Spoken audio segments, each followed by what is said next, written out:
বন্ধুরা স্পোর্টস টকে আপনাদেরকে স্বাগত নিয়ে চলুন তোমার জন্য আবার ডেলি আপডেট। তা বন্ধুরা এখন যে বিষয়গুলো নিয়ে আলোচনা করবো আশা করি তোমরা থাম্বনেল দেখেই বুঝে গেছো। আজকে কিন্তু ইস্টবেঙ্গলের সিএফএল এর ম্যাচ রয়েছে রেলওয়ে এফসির বিরুদ্ধে। তোমরা সবাই জানো যে পরপর দুটি ম্যাচ জিতে গেলেও ইস্টবেঙ্গল আজকের ম্যাচটা কিন্তু জিততে একটু কঠিন বিষয় হবে। তার কারণ কি, পরপর দুটো ম্যাচ তারা কিন্তু অপোনেন্ট টিমকে গোলের মালা পরিয়ে দিয়েছিল। এবার বিষয় হচ্ছে যে আজকের ম্যাচটা কেন কঠিন হবে। দেখো, রেলওয়ে এফসি এতদিন সহজভাবে টিম বানালেও কিন্তু এই মরশুমে তাদের টিমে কিছু এমন নাম আছে যে প্লেয়ারগুলো কিন্তু আমাদের কলকাতা ফুটবলের খুব পরিচিত নাম। যেমন এক নম্বর নাম হচ্ছে তারক হেমব্রম, সজল বাগ তৃতীয় হচ্ছে রমিন গোলদার, চতুর্থ জন হলো সায়ন দাস। এই যে নামগুলো, এই নামগুলো কিন্তু কলকাতার একটি ত্রাসের নাম এবং সেই প্লেয়ারগুলো কিন্তু সবই রেলওয়ে এফসির মধ্যে রয়েছে। তবে রেলওয়ে এফসি সেই ক্ষেত্রে কিন্তু খুব সহজ বিষয় হবে না। দেখা যাক শেষ পর্যন্ত ইস্টবেঙ্গল কী করে। এইটুকুনি আশা থাকবে যে ইস্টবেঙ্গল মোটামুটি ভালো পারফরমেন্স করবে, আজকেও ম্যাচটি জিতবে। আজকে ম্যাচ জিতলে কিন্তু হ্যাটট্রিক ম্যাচ জেতা হবে পরপর 3টে ম্যাচ। প্রথম ম্যাচ তো 4-0 গোলে, দ্বিতীয় ম্যাচ 5-1 গোলে এবং আজকের ম্যাচ কত গোলে জিততে পারে বা কি হয় সেটা আমরা ম্যাচের শেষেই বলতে পারবো। দেখা যাক শেষ পর্যন্ত কী হয়, কিন্তু এইটুকুনি আশা থাকবে যে আজকের ম্যাচটাও কিন্তু ইস্টবেঙ্গল জিতবে। পিভি বিষ্ণু, জেসিন টিকে এছাড়া আর যেসব প্লেয়ারগুলো আছে তারা যেরকম ফর্মে আছে সেই ফর্মটা যদি ধরে রাখতে পারে অবশ্যই রেলওয়ে এফসির সঙ্গে একটা ভালো ধরনের আজকে ফাইট হতে চলেছে। তোমাদেরকে মতামত তোমরা জানিও। আর ঠিক ম্যাচ শুরু হওয়ার আগে কিন্তু আমি ফ্রি লিঙ্ক তোমাদেরকে প্রোভাইড করে দেবো। যারা ফেসবুক ও হোয়াটসঅ্যাপ পেজ ফলো করনি ওখানটা ফলো করে নাও। আমি কিন্তু ফেসবুক অথবা হোয়াটসঅ্যাপ পেজে কিন্তু আমি দিয়ে দেবো লিঙ্কটা, ঠিক আছে?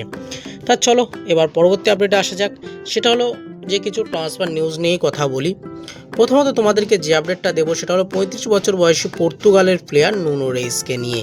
এই নুনো রেইস যিনি কিন্তু মোহনবাগানেও খেলে গেছেন, তারপরে মুম্বাই সিটি এফসির সঙ্গে যুক্ত ছিলেন। মার্কেট ভ্যালু 40 লক্ষ টাকা। প্লেয়ারটি সেন্টার ব্যাকের প্লেয়ার, সেন্টার ব্যাকের পাশাপাশি ডিফেন্সিভ মিডিও ও রাইট ব্যাকেও খেলতে পারেন।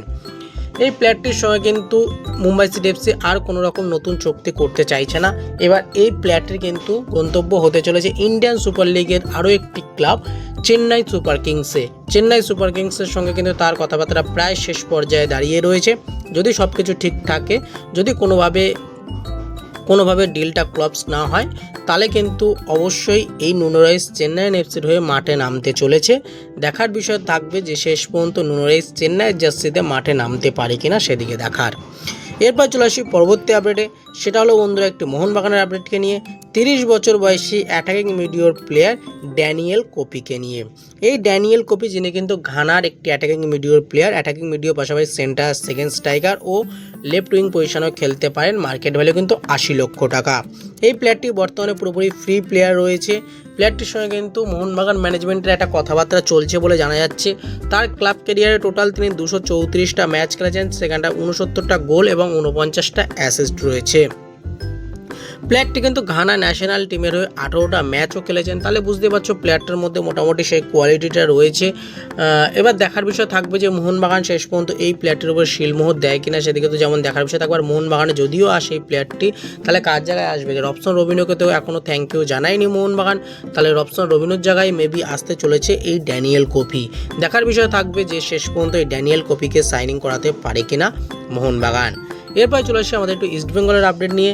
তোমরা সবাই জানো যে ইস্টবেঙ্গলে কিন্তু ফরেন প্লেয়ার এবং কোচ তাদের আশা নিয়ে একটা সংশয় তৈরি হয়েছিল। আমি তোমাদের কালকে লাইভ এবং কালকে হোয়াটসঅ্যাপ, ফেসবুক এছাড়া ইউটিউবে কমিউনিটি পোস্টে কিন্তু আমি জানিয়ে তোমাদেরকে দিয়েছিলাম যে হাবাস হয়তো সোমবার আসতে পারে। তার হাতে কিন্তু ভিসা অলরেডি চলে গেছে, ভিসা তিনি হাতে পেয়ে গেছেন। খুব তাড়াতাড়ি আশা করছি খুব তাড়াতাড়ি কিন্তু আসতে চলেছে হাবাস। এবার হাবাসের পাশাপাশি তোমাদের আরও একটি প্রশ্ন হতে পারে তাহলে ফরেন প্লেয়ার কবে আসতে পারে। দেখো, ফরেন প্লেয়ার কিন্তু যতটুকু এখনও পর্যন্ত আপডেট আছে 20 তারিখের মধ্যে প্রত্যেকটা ফরেন প্লেয়ার থেকে শুরু করে প্রত্যেকটা সাপোর্টিং স্টাফ থেকে শুরু করে ফরেনে যারা আছে সবাই কিন্তু ভিসা পেয়ে যাবে বলে এখনও পর্যন্ত আপডেট আছে। কারণ এই বিষয়টা কিন্তু পুরোপুরি মনিটরিং করছে পিএম নিজে। সেই জন্য কিন্তু প্রত্যেকটা প্লেয়ার এই পাসপোর্ট যেটা আছে সেই জিনিসটা নিয়ে কিন্তু অনেকটাই সমস্যা দেখা দিচ্ছিল। সেই সমস্যাটা কিন্তু মিটিয়ে দিয়েছে পিএম নিজে এটার মনিটরিং করে। দেখার বিষয় থাকবে যে 20 তারিখের মধ্যে, যেটা পিএম ডেডলাইন বেঁধে দিয়েছে যে 20 তারিখের মধ্যে প্রত্যেকটা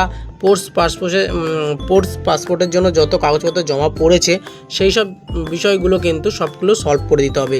সেই সলভটা হয় কিনা সেদিকে তো অবশ্যই আমাদের নজর থাকবে এবং আশা করা যাচ্ছে 20 তারিখের মধ্যে কিন্তু প্রত্যেকটা ফরেন প্লেয়ার তারাও ভিসা পেয়ে যাবে এবং 21 থেকে 22 তারিখের মধ্যে আশা করছি ডুরান্ড কাপের প্রথম ম্যাচের আগেই কিন্তু প্রত্যেকটা ফরেন প্লেয়ার থেকে শুরু করে সাপোর্টিং স্টাফ থেকে শুরু করে কোচ সবাই কিন্তু চলে আসবে। হয়তো ডার্বি ম্যাচে আমরা কাউকে নাও দেখতে পারি, কিন্তু তার পরের ম্যাচ থেকে হয়তো আমরা দেখতে পারি। তারপর দেখা যাক শেষ পর্যন্ত কী হয়, সেদিকে তো অবশ্যই আমাদের নজর থাকবে। আর তোমাদের কি মতামত তোমরা কিন্তু অবশ্যই কমেন্ট বক্সে জানাতে ভুলো না। তেমন আজকে ভিডিওটা এইটুকুনি, যাতে ভালো হয় লাইক কমেন্ট শেয়ার করো আর অবশ্যই চ্যানেলটা সাবস্ক্রাইব করে পাশে থাকা বেল আইকনটি ক্লিক করে নিও। ধন্যবাদ বন্ধুরা, ভালো থেকো, সুস্থ থেকো।